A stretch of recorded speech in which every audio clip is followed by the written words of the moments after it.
Good afternoon, YWCA viewers. This is Kendra McHale. I am the Chief Development Officer here at YWCA Northeastern New York, and we are on Series 2, Episode 3 of The Butterfly Effect, which is sponsored by Pursuit.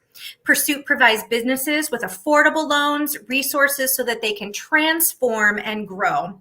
They're an Albany-based community-focused lender, 100% invested in the success of their clients.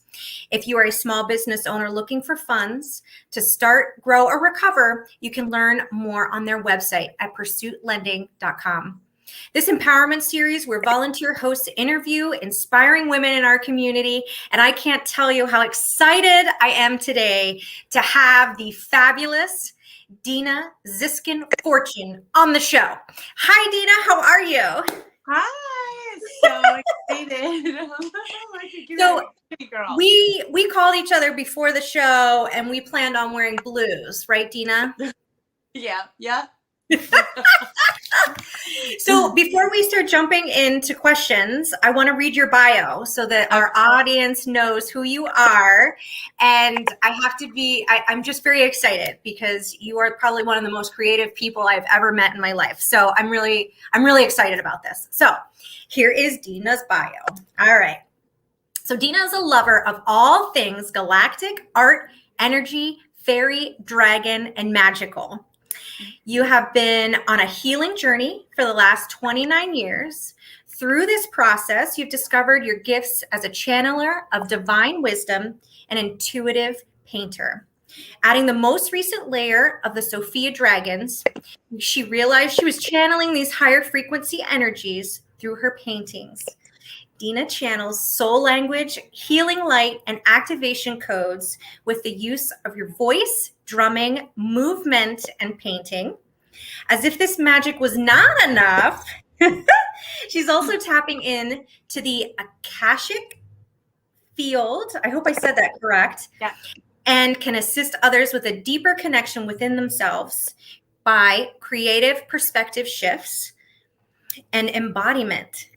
So Dina is certified and attuned in Celtic Dragon Reiki and Sekhem Empowerment. Now she uses these key codes to activate and assist others to unlock their own abilities and unique expression. As an activation artist with the intention to serve your clients and the collective with authenticity, every session is personalized and can be included with intuitive card reading, painted light code, spoken soul language, and shamanic singing and drumming. So, hi, Dina. So, if I can, I'm gonna share how you and I met, and then we'll jump into questions because so you actually submitted artwork for our Inspiring Women project. Yeah. And do you remember when there was that mixer and we invited all the artists to come? You and I were like in the hallway together, and I like made eye contact with you, and I'm like, right from the start, I've never met you face to face, and I was like, oh my God, I love you. Do you remember that?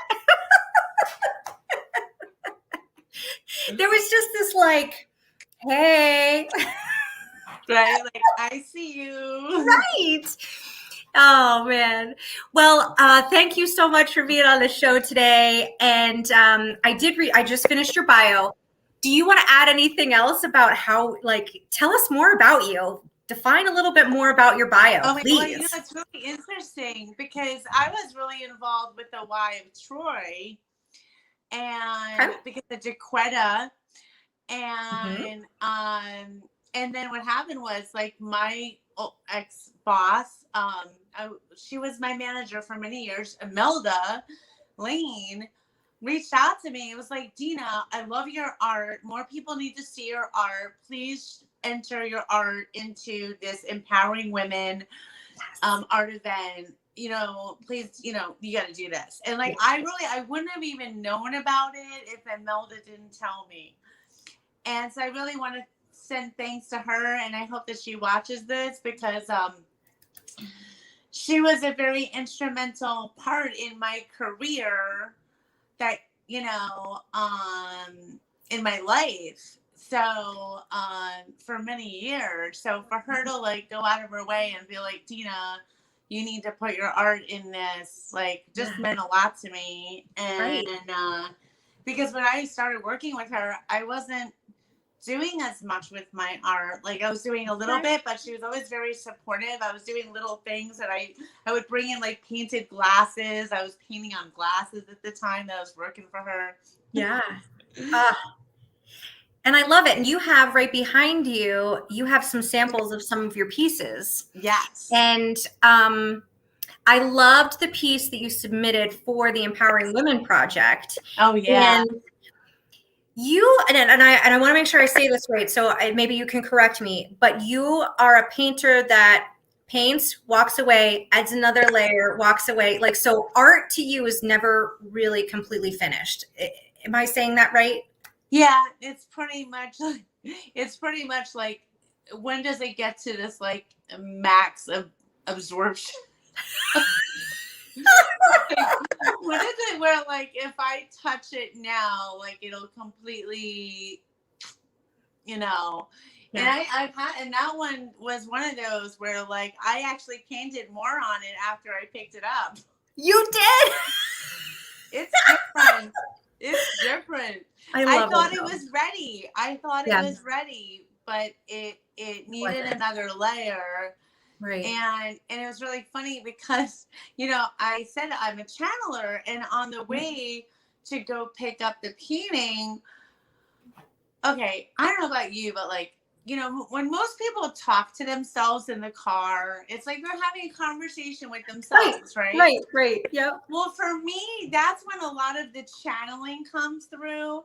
Okay. So I'm on the car and I'm like, I start channeling light language from the butterflies. No.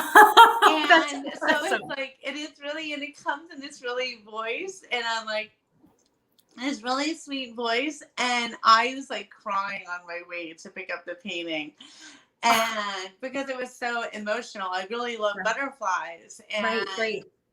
So so then I wound up getting an image of like what else I needed to do that painting for me to complete it, and now it's finished. Oh my gosh! And look at you now. Fast forward, now you're on the butterfly effect. I know, and I'm in a Facebook group called Ascending Butterflies, and I'm an approved reader. I love it. So I'm all about the butterflies. I love it. Oh my gosh. So who, I know you mentioned Imelda, and she's a board member here, which is amazing to make that connection. So I appreciate that. But who would you say inspired you when you were younger?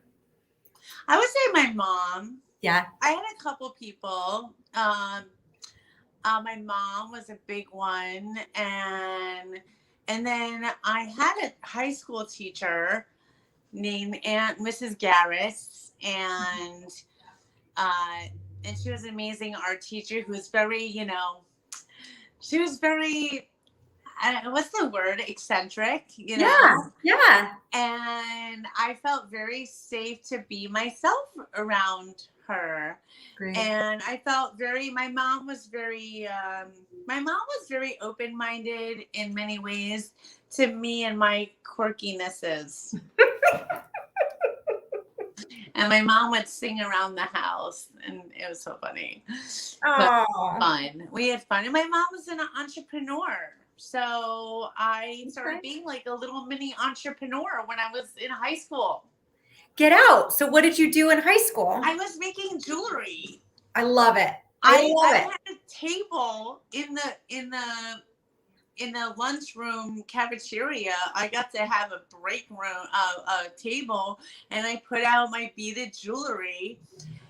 And I think I was the only kid doing that. So what's up with that? And so I was very entrepreneurial, and it just took me a long time to really be like, entrepreneurship is really in my blood. It's just, you know, a lot of stuff got kind of, anyway, I get derailed. But you know what? I appreciate, and we'll get to it, because we talked before we got on the show of all these different things that you have your hands in. And to me, that's awesome, because some individuals like to think very one-minded, one facet. You start something and that's what you have to do the rest of your life. And I appreciate that you kind of, through your channeling and through what hits you and emotions, things like that, you kind of pivot to all these different things. But at the end of the day, it all goes around your creativity, and I love that. And I think the world needs more women like yourself to say, like, you should embrace some of these feelings, you should embrace this creative side, and be yourself. Basically, I love it. I mean, when we don't release the energy that's within us, it causes havoc on our body. And I do feel like growing up in a society where we're told to keep our emotions to ourselves and don't cry at work. Listen, Yep. Luckily, I've had some really great bosses that, they kind of were like, oh God, please, Dina, don't cry. But, I feel like, thank God for women like Brene Brown, who wrote that book, about being able to be vulnerable and express yourself. I really feel that we have to have an outlet for expressing ourselves, even if we're not necessarily working in a place where we can totally express ourselves. We like having workplaces where we can, workplaces that bring in people to do creative things, so people can have a creative outlet and have fun. Right. And not make us into all worker bees, and we're in a new paradigm, I guess is what I'm trying to say. But yeah. Right. I think we're embracing more of the uniqueness and feelings and emotions. And I feel like you almost have to be more brave now. You're being brave to be in a safe space, and I know, at least from our experience here over at the YW, we are doing more work in creating these brave and safe spaces so that people can feel like they can channel them inner selves, Oh yeah. And I really feel like it's the more people that are encouraged to be themselves, then they're lighting it up for other people. And, it's this trickle effect of, hearts like beaming and,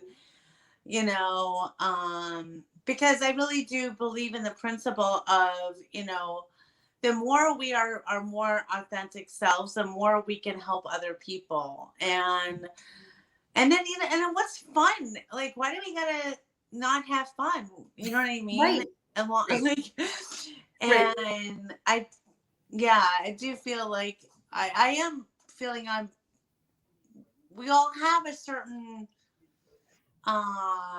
purpose. I feel, different purposes. But yeah, I'm not one of those people that you can say, oh, Dina, focus on one thing and just focus on that. I will laugh. Right. I laugh when people say that to me. I laugh. I'm like, okay, sure. So let's jump into another question here. So I know you said you're on this like healing path for like 29 years now of, growth and kind of identifying who you are. So how did you get to be Dina that you are today? Oh my gosh. I mean, this healing, it's been like healing since I was born, it's like, I think, ironically enough, I started to find myself unhappy on many times, and then being in this like, what am I doing with my life? What is going on, and why am I? And so I would seek out like all these personal development things. And so I was born with some different health conditions, which, so led me on the path to taking care of my nutrition. And then I wanted to forgive things. I wanted to forgive people that hurt me. And that kind of brought me back. Like, I was doing network marketing for a while, really heavily, and I'm still involved with that company. But like the personal development that is involved with being a professional network marketer is like, you got to really work on your stuff. Like, right. And it's kind of inherent, with network marketing. And so the journey to be a better a network marketer kind of got me into this pathway of like, what really brings me joy? How can I be happier? How can I attract what I want? How can I attract the people I want in my life? So in that journey of, it kind of really pushed me into, who am I? What do I want to attract? And that kind of like spiraled into, well, I got to do artwork because artwork brings me joy. And then I was like, oh, I want to do artwork that has a healing aspect to it. I want to work with people and help them feel better about themselves. And so, Yeah. Okay. So if you were to look back on your life, what would you say to your 21-year-old self? Yeah, I saw that question and I was like, oh dear. Okay. Well, I would want to say, don't let other people's fears, opinions, projections, stuff, fear, keep you from doing what you want, because just because they can't see your vision doesn't mean that your vision is not valid. I love that. And yeah. So really, it's like, nobody else can get in your head and see what's possible for you or in your heart. So why are we gonna so basically, don't let people say no to you. I love it. Yeah. Would you say that same advice would apply today, that if you were to give advice to just women in general, would that advice hold true today? Like, is that what you pass on? Because I think I still experience, moments where people like to express their opinion of what they think is realistic. Yeah. And I do feel like nobody, we all have our own path, and just because someone else can't see it or see the house doesn't mean that it's not our path to take. So it's kind of, yeah, I feel like it's more about us finding the people that will support us, that will lock arms with us, that will, and then being able to say, thanks for your opinion. I'm walking my path. Thank you very much. Right. Because I allow myself to not do things. Yeah. Because I defer to other people's opinions of me rather than my own. Right. So would you say that you're comfortable or confident enough in your life right now that you can say no to a project if it doesn't feel right to you? Yeah, I just did recently.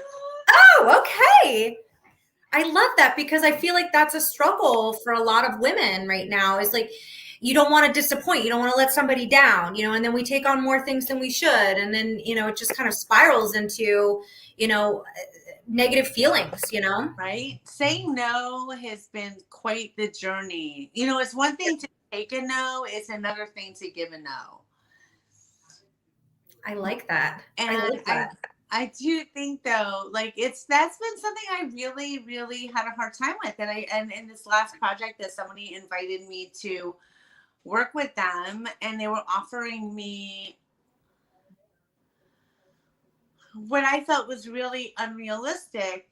The offering was just not really not in alignment. I was like, just not in alignment. And I was like, well, thank you very much, but that's not in alignment for me. And then I was like, oh, okay. So then it's like making like, why do something that's not in alignment just so you can make a few extra dollars or whatever. Yeah. And yeah, exactly. And it's not all, and I'm realizing that selling my artwork, as much as I love receiving money for it. Yeah. I create the art, because it needs to be created. Right. Well, that kind of leads me in to this last question, and then I want you to share your information and how people can contact you. Okay. But before we got on the show, you talked about how you just got your like a commission piece, and you are now painting individuals light paths. Like I'm not doing that justice, but okay. talk about that, please. So I just got commissioned to create a painting of someone's higher self. Thank you. Sorry about that. No, it's okay. And I honestly don't know what that's going to look like. Okay. But I've been painting my higher self in Okay. various forms. So she was like, Dina, I love all your paintings and I love how you paint these different versions of your higher self. I'm really curious what my higher self would look like. Wow. So she made me an offer that I agreed to, and I'm just really excited about it. And they'll be channeled because I'll work with her higher self, and I'll work with my higher self, and because we're really all one in my, in my world. I know that's true for many other people that believe in that we're all connected. And so, so that's very, very exciting. And I do also personalize light language painting. And like for my sister, I did one a while ago, and it basically had all different elements, and it had light language, but there was this beautiful woman with a dragon, and my sister loved it, and it had all the light language. So it's just going to be different for each person. Right. I love that. I love it. So as we wrap this up, I want you to, how can people reach out to you? Like I follow you on Facebook, but please tell everybody out there watching how they can reach out to you. Well, they can reach out to me via Facebook. And like Facebook Messenger. And I have a link tree. Oh, okay. I do. I can give that to you. I think I put it on the top of my Facebook page. And I have a Facebook group called Fortunate Painter, and Soul Butterfly Rising. I have like a lot. And then I also have, some more things in the work. So if they want to just go to, my Fortunate Painter or Instagram, I have Soul Butterfly Rising. Honestly, if they Google me, you're gonna pop up. But we actually have you. We have your contact right here in our chat box. So if anyone that wants to reach out, we were able to get that right up there. So that's awesome. Okay, good. Yeah. Well, Dina, it was a pleasure interviewing you today. You honestly have brought some new energy back into my life today, and I needed it. So thank you. And, I just really appreciate everything you're doing in the community, both for, nonprofits, for yourself, helping individuals find their true nature. And I love you to death. And I hope that you will continue to submit artwork for our Empowering Women Project. Oh yeah. Awesome. Let's talk more, because I feel like yes. Yeah, let's talk. We got a lot of stuff. We have a lot of stuff, a lot of things to plan. I know. So thank you to all of our viewers out there. Thank you to Dina. And again, for those of you, we will be doing Butterfly Effect every Tuesday and Thursday, 12:30 to 1.